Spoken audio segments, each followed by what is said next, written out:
Okay, we're going to learn how to wash the vat. So when the milk tanker comes, first of all they rinse the vat, they put cold water through to rinse the milk residue out.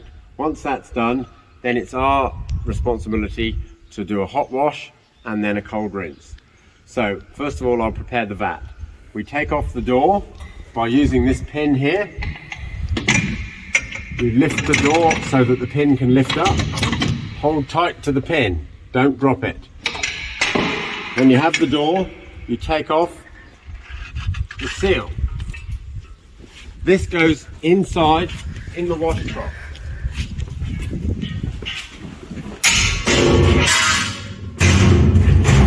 You put it in there. Now, we take the big jug. It's the big one. The big jug goes here. It can fit there. And then we put the small items in this jug. The pin from the door. We also take off the bottom of the sight glass. We put these, this is the cap for the vat. And here, this milk sampling drain plug also goes in there. So everything is in there.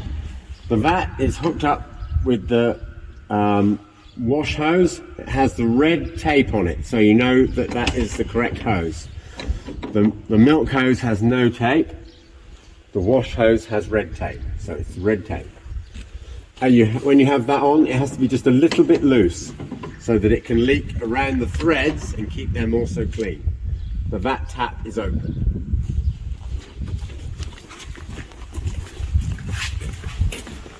We fill the trough with hot water. And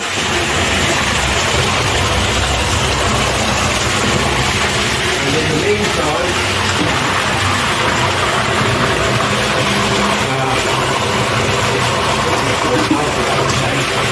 we use 1 jug full of alkali powder.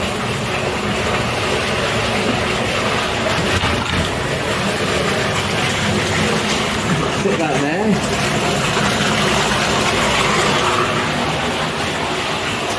Take the return line and prepare it, put it here ready.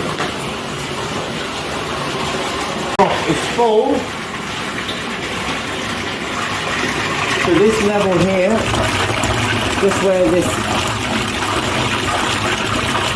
screw is.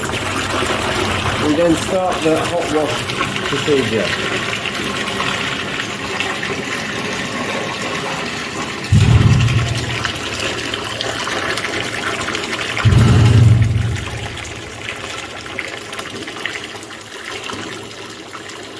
There.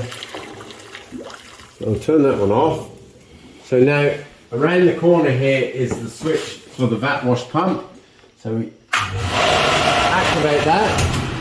So that's now pumping the hot water into the vat. The other thing we do is we turn on the agitator. That's the stirrer inside the vat. Immediately water is coming out of this line. At the moment, it's cool. Even though there's hot water going in, because the vat is cold, the vat reduces the temperature of the water. So that's only very slightly warm and easy to hold my hand in it. I'm waiting until the water gets so warm that I can't comfortably keep my hand in it. That indicates that the water is at 60 degrees Celsius or above. You can normally hold your hand in water up to around 60 degrees. After that, it's too hot and it's hurting. We're almost there. It's starting to get quite hot now. Once the water reaches that level, we hook it up to the return line and we flip those two locks and turn the tap so the water now can circulate back into the pump. It's only at that stage we then add the alkali powder, and we do that carefully. Don't tip it all in at once.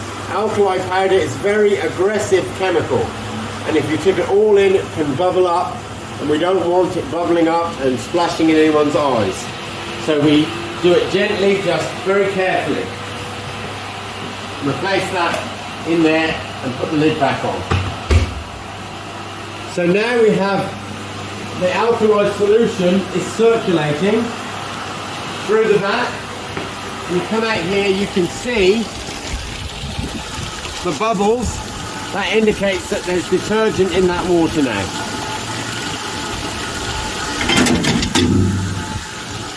If you look in there, the agitator has stopped. I'll go and turn it on again.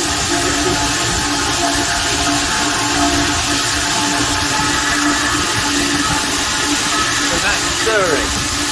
So that's getting properly clean. And there should be an even stream of water running down the inside of the vat. I take a brush and I scrub the tray.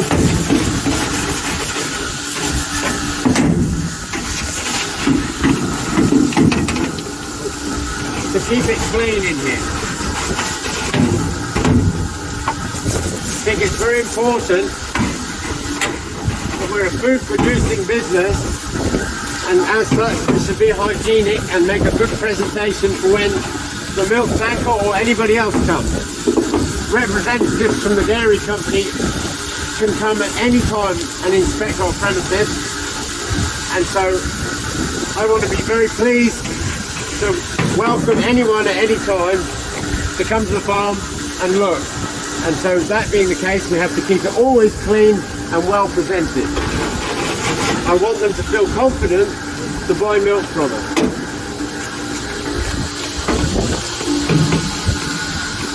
I scrub the bottom of the pint glass, and the other thing I do is I cover the bottom there and I put my thumb on that.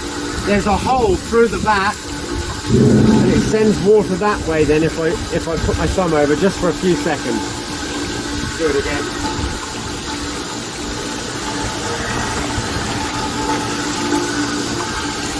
The agitator only goes for 2 minutes, so you may have to go and turn it back on again by just pressing the green button.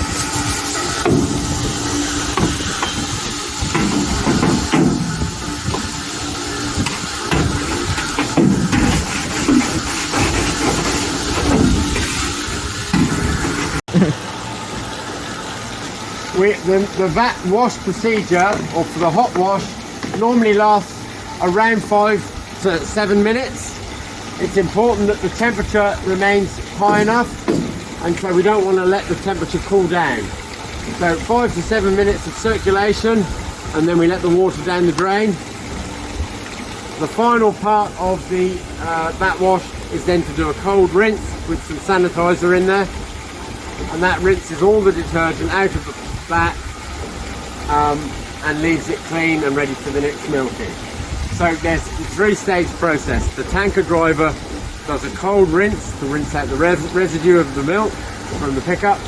We do a hot circulation with detergent, and then we do a final rinse with a small amount of sanitizer to leave the vat clean and ready, set up for milking.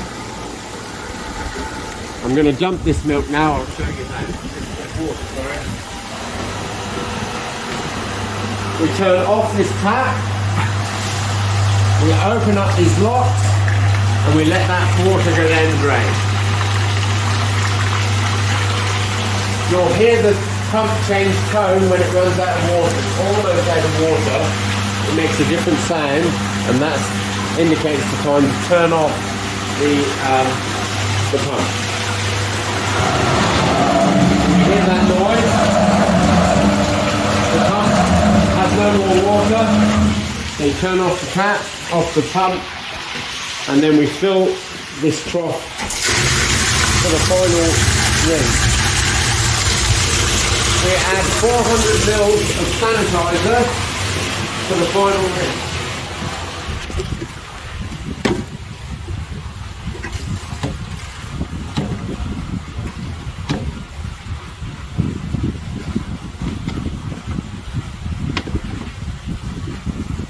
400 mils.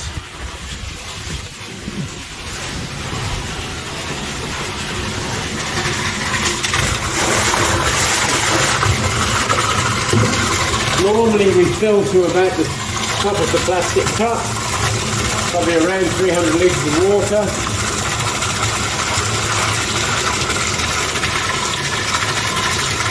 And then we repeat the same procedure with the pump. We turn on the pump, we turn on the agitator, but this time we let the water go straight down the drain. We don't need to recirculate it. It's our final rinse and finish. Almost had enough water there. Normally I let it fill to the top of that little plastic cup.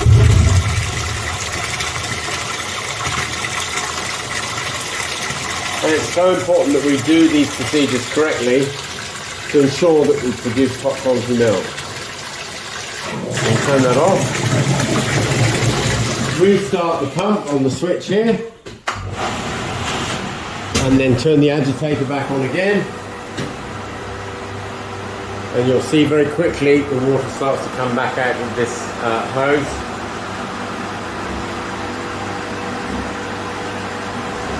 You can see all the bubbles there. If we didn't put the final rinse through, then that residue of detergent would stay in the vat and contaminate the next load of milk, and obviously we don't want that. So that's the reason for doing the final rinse.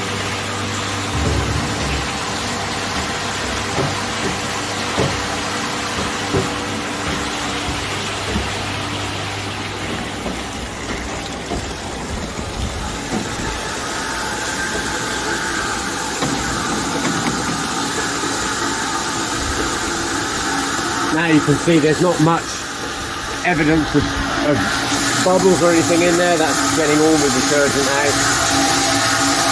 It's just a small amount of sanitizer to ensure that the water doesn't carry any bacteria. You can see a fine mist of water running across the front of where the vat door goes. That's indicating it's getting a good coverage everywhere. And we'll just wait for that cross to be empty now.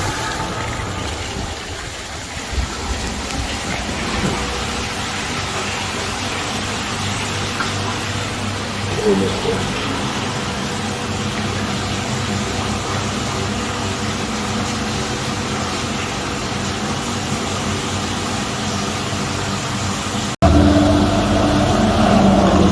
Okay, so you want to start the video again? Yes.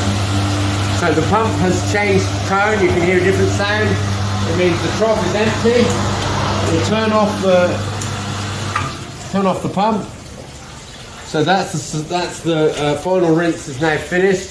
So I now replace this hose so that it's out of the way. Nobody's going to trip over it if it's against the wall. And now it's time to put the vat back together. So first of all I collect the door and the seal in here.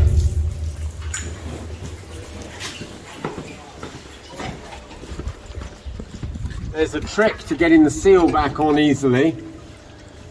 I hang the door on the outside to start with. Put the spanners there out the way. Get rid of the excess water. Be very careful not to drop the pin or any of the other small items down that drain. That would be a disaster, because that would mean they'd end up in the effluent pond at some stage, and then we'd have to try and find something else to use. So the pin goes in the hole so the door doesn't fall off.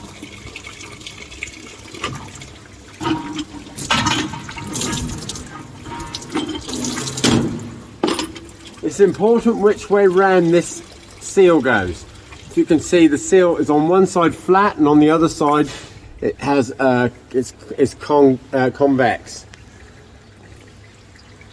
The convex side, or the bulge, is out facing you. The flat side goes on the inside. The seal has a split in it, and the door actually fits inside the split. So you just work your fingers round on the top and the bottom. I use my thumb, and I just keep working around the door until I get to the end, and then normally it flips on quite nicely. Then I just go around and do a check. It's really important that it's fitted properly, because if it happens to be not fitted properly, by the time you get 700, 800, 900, 1,000 litres of milk in there, it starts to leak, and it doesn't matter how tight you do it up then, if it's not fitted properly, all the milk will eventually leak out, and you cannot do anything to save that, because the only way you can fix it is to take the door off and fix it. And if you take the door off, all the milk will come out. So it's vitally important that you just do a final check. You run your hand around, make sure that the seal is nicely fitted and it's the right side, so that you have the flat side. If you come around here, you can see there's the flat side on the back and the bulge on the front, and that way you've got it exactly where it needs to be. Take the pin, move the door a little bit so the pin comes out easily. Hold tight to the pin. Put the door inside now. Put the pin back. Then you just locate the door lock on these two squares of stainless steel, and you just do it up. Gradually, you'll hear it.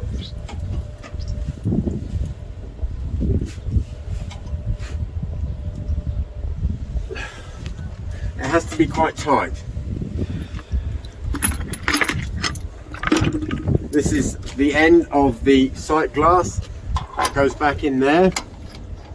And you just keep some gentle pressure as you screw it up. This little lever can go one side or the other, but it must always be on this side for milking, facing towards the vat door. In that sense.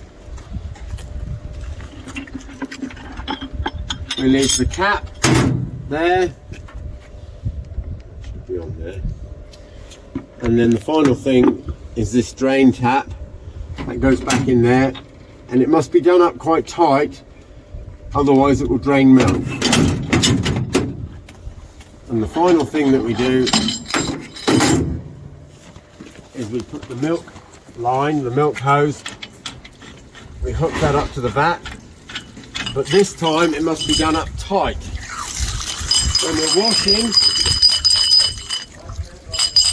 it can be done loose, but when we're milking, because we're happy for it to leak when we're washing, we don't want it to leak when we're milking. So we use the spanner and we make the hose on there tight. Have the vat tap on, have this tap to the blue milk line off, and then that is set up ready for milking tomorrow then. Thank you.